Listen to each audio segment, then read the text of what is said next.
Assalamualaikum warahmatullahi wabarakatuh.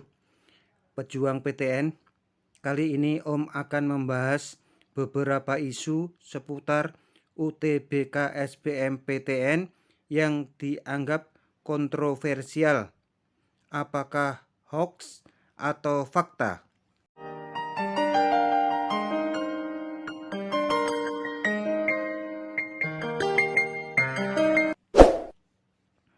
Yang pertama, benar atau hoaxkah PTN tidak mau diduakan? Pembahasannya begini ya. SBMPTN menawarkan kepada pejuang PTN untuk memilih dua pilihan, yaitu pilihan pertama itu pilihan yang prioritas dan pilihan kedua itu pilihan alternatif atau cadangan kalau pilihan pertama tidak lolos. Kemudian banyak PTN untuk jurusan favorit. Kuota yang disediakan biasanya sudah cukup diisi oleh pejuang SBMPTN yang memilih di pilihan 1. Bahkan yang nilai UTBK-nya bagus pun ditolak, sehingga tidak ada tempat untuk pejuang SBMPTN yang menempatkannya di pilihan kedua. Kemudian senada dengan alasan tersebut adalah UNPAD, Universitas Padjadjaran. Terang-terang UNPAD lebih memprioritaskan yang memilih UNPAD sebagai pilihan ke-1. Dan itu sudah cukup ya.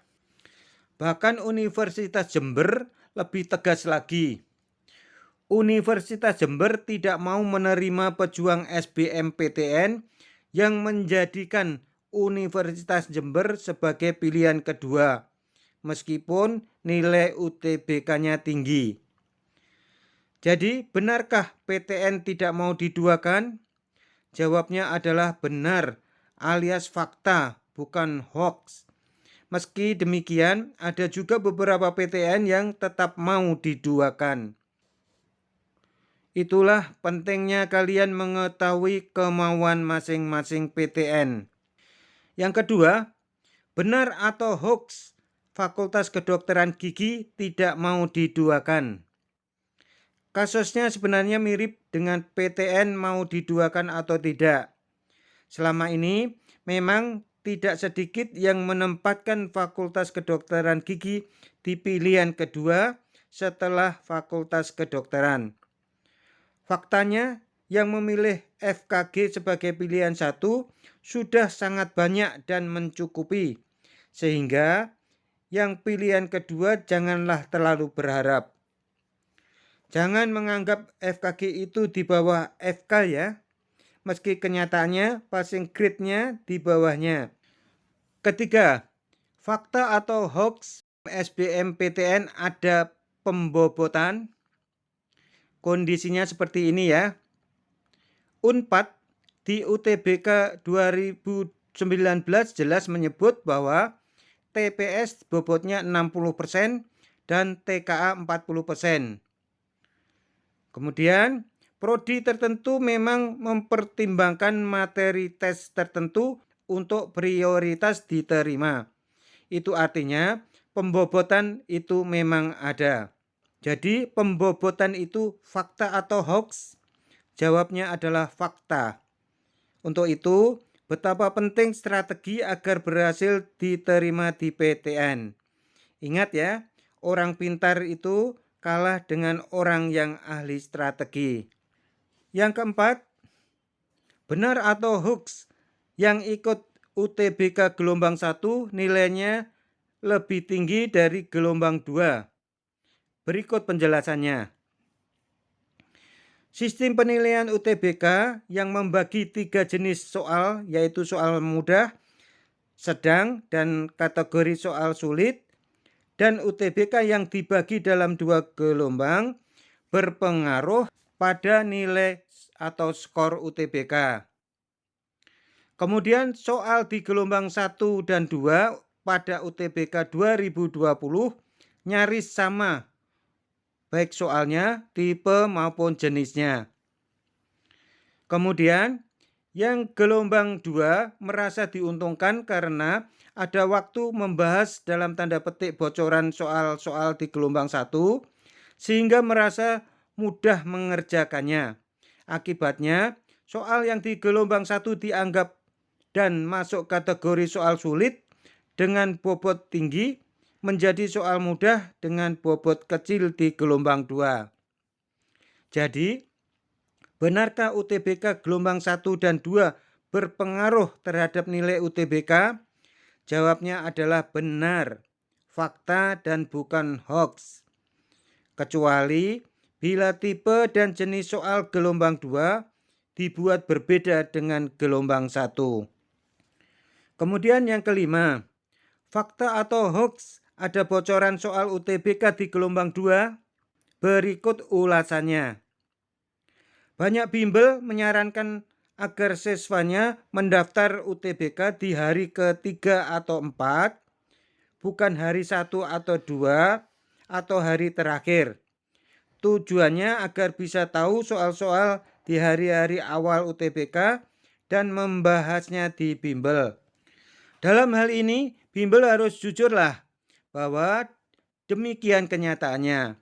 Bahkan ada program super intensif khusus membahas soal-soal yang sudah keluar di awal UTBK yang diadakan bahkan di hotel-hotel yang biayanya selangit. Hal ini Om sampaikan terus terang karena Om kasihan pada pejuang UTBK SBMPTN di desa-desa yang tidak tersentuh bimbel atau bimbel super intensif. Jadi, benarkah atau hoax ada kebocoran soal UTBK? Dari penjelasan di atas kalian bisa menyimpulkan sendiri. Yang keenam, benarkah dalam seleksi SBMPTN sekolah unggulan diutamakan? Simak pembahasan berikut ini. SBMPTN sangat ditentukan nilai UTBK. LTMPT hanya melihat nilai UTBK dan menyodorkannya kepada PTN tujuan peserta. Begitupun PTN tujuan hanya melihat nilai UTBK tanpa melihat ia bersekolah di mana, tidak melihat dari sekolah unggulan atau tidak. Jadi, fakta atau hoax di SBMPTN sekolah unggulan diutamakan? Jawabnya adalah hoax. Yang kemungkinan benar adalah sekolah unggulan diprioritaskan untuk jalur mandiri. Berikut penjelasannya. Pertama, jalur mandiri itu sepenuhnya kewenangan PTN. Yang kedua, jalur mandiri dengan sistem rapot, PTN tersebut akan melihat akreditasi sekolah. Nilai 80 di sekolah unggulan tentu berbeda dengan nilai 80 di sekolah bukan unggulan. Apalagi ada kecenderungan sekolah-sekolah melakukan penggelembungan nilai rapot. Ketiga, belum lama ini LTMPT merilis sekolah-sekolah SLTA yang capaian rata UTBK-nya tinggi. Kenyataannya, rata UTBK tinggi itu didominasi sekolah-sekolah unggulan. Data itu dibagikan kepada para rektor di seluruh Indonesia dan dijadikan bahan pertimbangan menerima mahasiswa baru. Jadi, sekolah unggulan diutamakan di seleksi mandiri itu benar, tapi tidak benar diutamakan di SBMPTN. Ketujuh, benarkah menjawab soal-soal UTBK bila terpaksa dengan cara nembak menguntungkan? Penjelasannya sebagai berikut. Sistem penilaian UTBK bila menjawab salah tidak minus. Jadi tidak berisiko merugikan nilai bila harus menembak. Bahkan malah menguntungkan bila ternyata yang dijawab nembak itu benar dan kategori soal sulit yang bobotnya tinggi. Jadi benarkah menjawab nembak di UTBK itu menguntungkan? Jawabnya adalah benar, bukan hoax. Yang hoax itu adalah apabila menjawab nembaknya itu dilakukan di SIMAK UI atau tes mandiri lainnya yang apabila menjawab salah nilainya dikurangi atau minus. Demikian ya seputar hoax atau fakta di UTBK SBMPTN. Silahkan berbagi strategi ini dengan teman-teman agar nilai UTBK-nya bagus dan diterima di PTN impian. Semoga bermanfaat. Apabila ada salah kata, Om minta maaf, dan kepada Allah Om memohon ampun. Terima kasih. Wassalamualaikum warahmatullahi wabarakatuh.